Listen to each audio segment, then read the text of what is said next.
É o Diego Amorim chegando diretamente dos nossos estúdios em Brasília e com convidado. Bom dia, Diego. Bom dia, Mauro. Bom dia, Ana. Bom dia a você que acompanha a Nova Brasil FM em todo o país. Vocês estavam falando de feriado aí. Hoje é feriado aqui em Brasília. Oh, que beleza. Feriado local. É dia do evangélico. Mas eu fiz questão de estar aqui. Daqui a pouquinho, interrompi o meu aquecimento vocal pro show do Paul McCartney, que vai ter hoje aqui em Brasília, viu, Mauriana? Bacana. Você foi no Clube do Choro ou não? Foi convidado para estar no Clube do Choro? Ali foi seleto demais. Ali era só se você tivesse aqui, Mauro, que aí eu ia conseguir, entendeu? Tá bom, não tô com essa moral toda, não. Mas é com muita alegria que eu estou aqui hoje, porque a gente recebe em nossos estúdios, também com muita alegria, o secretário nacional de Segurança Pública do Ministério da Justiça, Tadeu Alencar. Secretário, bom dia, bem-vindo à Nova Brasil FM. Bom dia, Diego, é uma alegria estar aqui nos estúdios da Nova Brasil, cumprimentar aí o Mauro e a Ana em São Paulo e a grande audiência da Nova Brasil em todo o país. É um prazer. O prazer é nosso. Secretário, segurança pública é um tema que historicamente sempre foi falado, é colocado entre as prioridades para eleitores, para gestores públicos, mas a gente percebe de um tempo para cá um crescimento de preocupação, de atenção voltado à segurança pública. Qual o maior desafio que o senhor hoje, como secretário nacional desse tema, enxerga para a segurança pública no Brasil? Diego, eu acho que segurança pública é um tema desafiador, é uma responsabilidade coletiva, mas para resumir assim a sua pergunta de forma muito breve, acho que o grande desafio é diminuir o poderio bélico e a musculatura financeira das facções criminosas. Acho que são grupos organizados que, longe de serem hoje localizados em alguns estados da federação, eles estão espalhados no Brasil inteiro, na região norte, na região nordeste, explorando inclusive as regiões mais vulneráveis do Brasil e ao longo dos anos adquiriram, como em outras partes do mundo, um poderio bélico fortalecido inclusive por uma política irresponsável de flexibilização de armas que vivemos nos últimos anos e também por uma atuação transnacional que dá a essas facções uma musculatura financeira, inclusive pelo mecanismo da lavagem de dinheiro, atuando através de atividades econômicas legais. É preciso, portanto, enfrentar esse poder bélico e financeiro dessas organizações, e isso só pode ser feito num país das dimensões que tem o Brasil, um país continental, com 16 mil quilômetros de fronteiras, com 7 mil quilômetros de litoral brasileiro, com uma grande integração, um modelo federativo que é muito fragmentado, em que a União, os estados e os municípios atuam absolutamente dissociados da necessidade de uma grande integração, de atuação inteligente, com uma articulação federativa, sem a qual nós não vamos conseguir enfrentar adequadamente o poderio dessas organizações. Eu acho que esse é o grande desafio. Secretário, como o senhor bem diz, esses grupos eles estão muito bem organizados, eles ganharam força nas últimas décadas, foram colocando os pés em lugares inimagináveis. Se antes a gente via o Brasil com problemas de segurança pública específicos aqui e acolá, como o senhor também disse aos nossos ouvintes, agora é algo que se espalhou por todo o Brasil e por todas as regiões. A gente vê líderes de facções até mesmo com relações políticas, com relações até mesmo com forças de segurança. A gente sabe da realidade da corrupção também em polícias no Brasil. Eu pergunto ao senhor, secretário, o Brasil tem musculatura, tem estrutura para enfrentar essas facções? Eu acho que o Brasil está começando a ganhar consciência. O governo federal tem uma diretriz política muito clara do presidente da República de não fugir do tema segurança pública. Muitos governantes no passado ou não cuidaram ou não achavam que esse era um tema de relevo para a sociedade brasileira, e a diretriz política do presidente, nesse momento e já desde a campanha, sinalizou claramente que segurança pública é um tema prioritário para o governo federal. Colocou no Ministério da Justiça e Segurança alguém com autoridade técnica, com autoridade política também, pelos diversos cargos eletivos que exerceu, com muito espírito público e coragem. É preciso coragem para fazer esse enfrentamento, e nós estamos desde o início do governo, em janeiro, tentando restaurar esse diálogo federativo com os estados, que foi muito fragmentado. A a pandemia mostrou o lado mais, digamos assim, duro dessa fragmentação, mas ela ocorreu de forma muito grave na área de segurança. Cada estado achando que o problema de segurança deve ser enfrentado apenas com ação isolada daquele ente federativo. E esse enfrentamento não terá sucesso se não houver essa integração. E é por isso que desde o início nós começamos a dialogar com os secretários de segurança de todo o país. Ao longo do ano nós fizemos diversas reuniões em Brasília e fora de Brasília com esses secretários, mas não só. Descemos também ao diálogo com os comandantes gerais das polícias militares, com os delegados gerais das polícias civis nos estados, com os chefes das polícias científicas desses estados, de modo que nós temos hoje a reativação ou a ativação desse diálogo federativo de maneira muito forte. E isso culminou recentemente, agora no mês de outubro, dia 3 de outubro, o ministro Flávio Dino lançou um programa que é uma estrutura medular da Política Nacional de Segurança Pública, que é o ENFOC, Programa Nacional de Enfrentamento às Organizações Criminosas, que trabalha com alguns eixos, enfrentando os problemas que, tendo ouvido especialistas, e muitos desses especialistas são os próprios policiais, são os que estão no chão da fábrica do dia a dia do enfrentamento a essa criminalidade violenta, e por isso nós estamos apostando muito fortemente que esse enfoque, que já tem localizadamente ações ocorrendo já durante este ano, nós temos uma ação dentro desse programa chamado Operação Paz, que ela acontece desde setembro até o dia 31 de dezembro, um investimento de 150 milhões de reais nesses 12 estados onde está concentrada 60% dessa criminalidade violenta. Foi uma opção,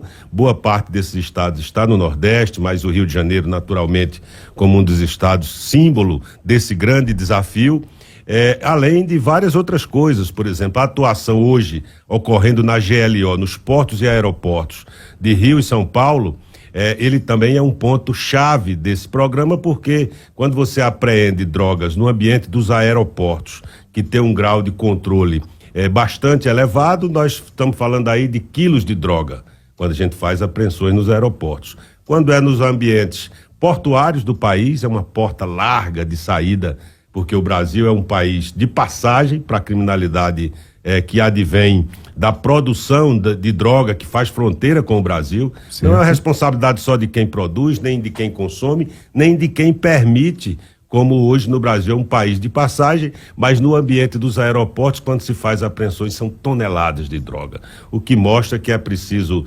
fortalecer, modernizar tecnologicamente esses ambientes, e esse programa ele enseja um grande debate. É claro que é um plano que está, ao mesmo tempo que está sendo executado, nós estamos aprendendo com as experiências que ocorrem. Certo. Pois não, Mauro?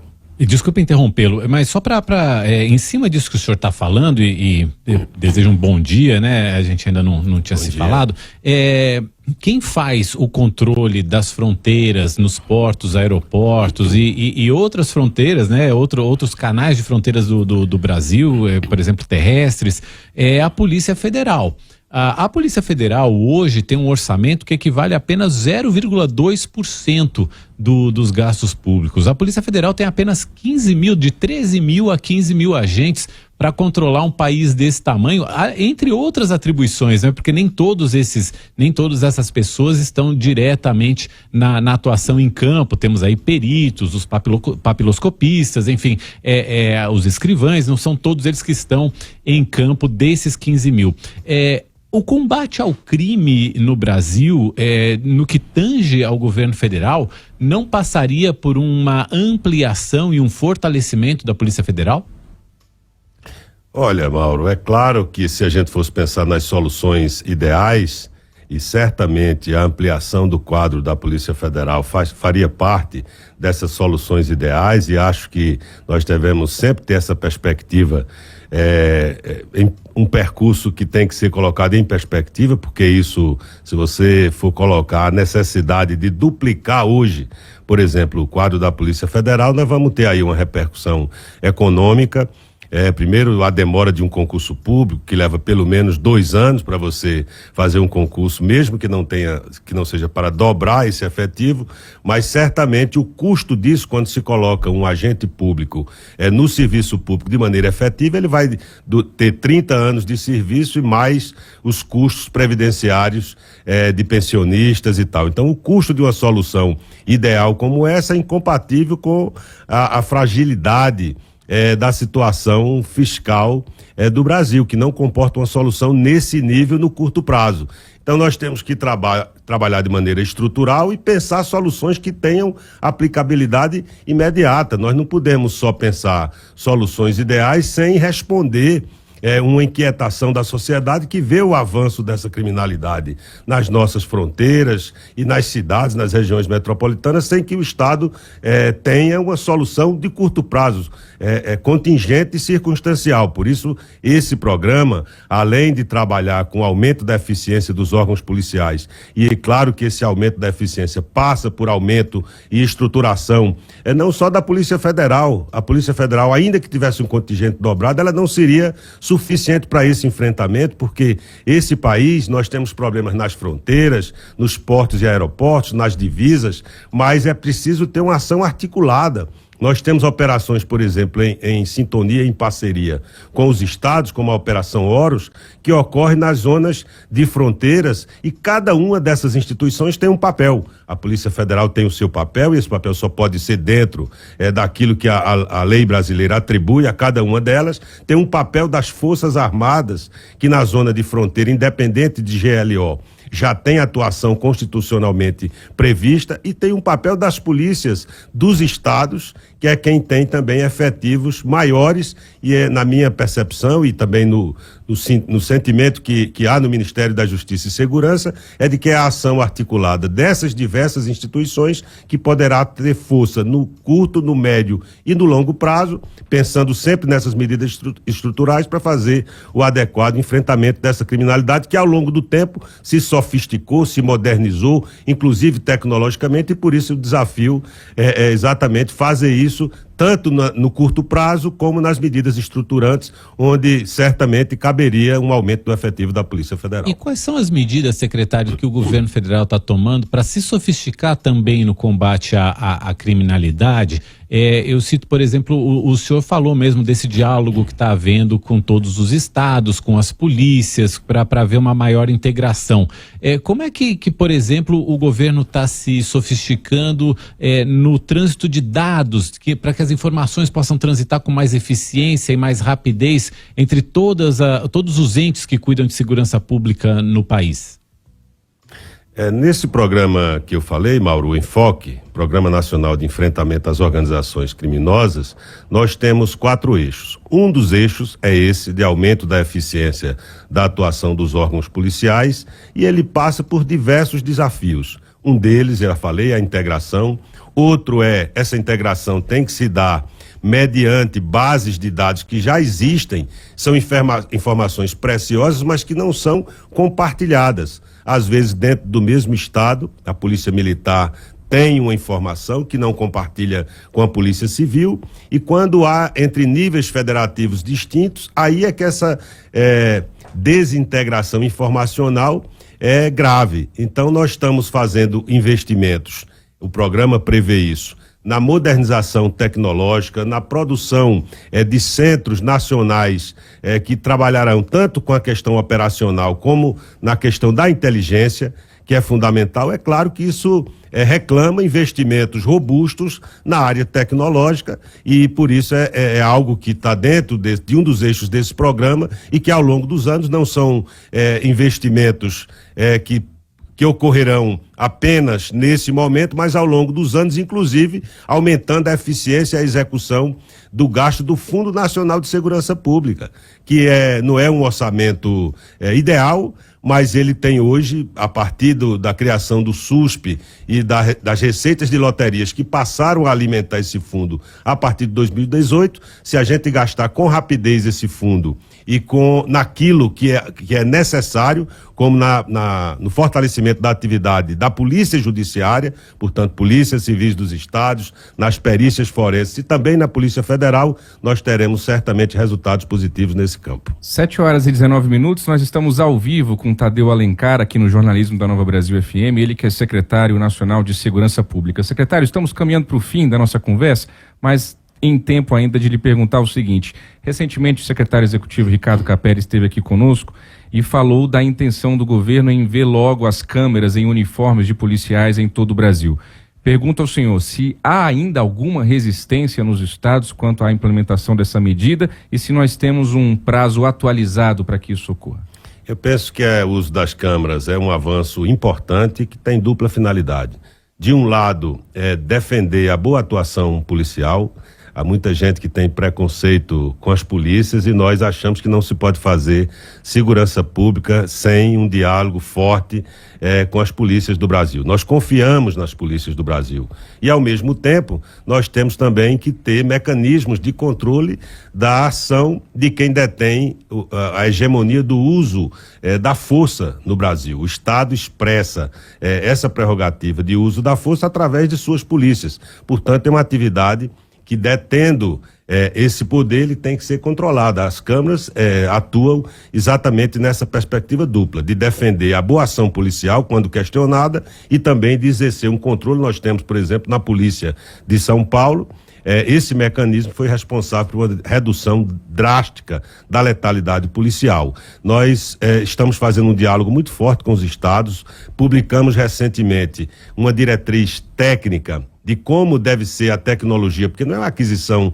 de uma câmara, você contrata um serviço e, portanto, tem que ser um serviço de qualidade que cumpra efetivamente esse papel com acionamento remoto para permitir que o uso da câmara não seja apenas ali um símbolo de que nós estamos tentando modernizar a atuação das nossas polícias. Para isso, a gente precisa ter as polícias sob tutela do governo federal usando a Câmara para ser exemplar. Então, a Força Nacional, nós estamos num processo de elaboração do termo de referência para contratar o uso das câmaras para a Polícia Rodoviária Federal, para a Polícia Federal no que couber. Tem atividades que não se compatibilizam com o uso de câmaras. Sim. E também com a Força Nacional, que, não sendo um corpo permanente, ele tem que trazer, inclusive, policiais dos estados para que passem a usar. Nós, no início do ano, nós temos a expectativa de que as forças federais passarão a usar. Início de 2024. Perfeitamente. E como a gente não pode obrigar a que os estados utilizem, nós temos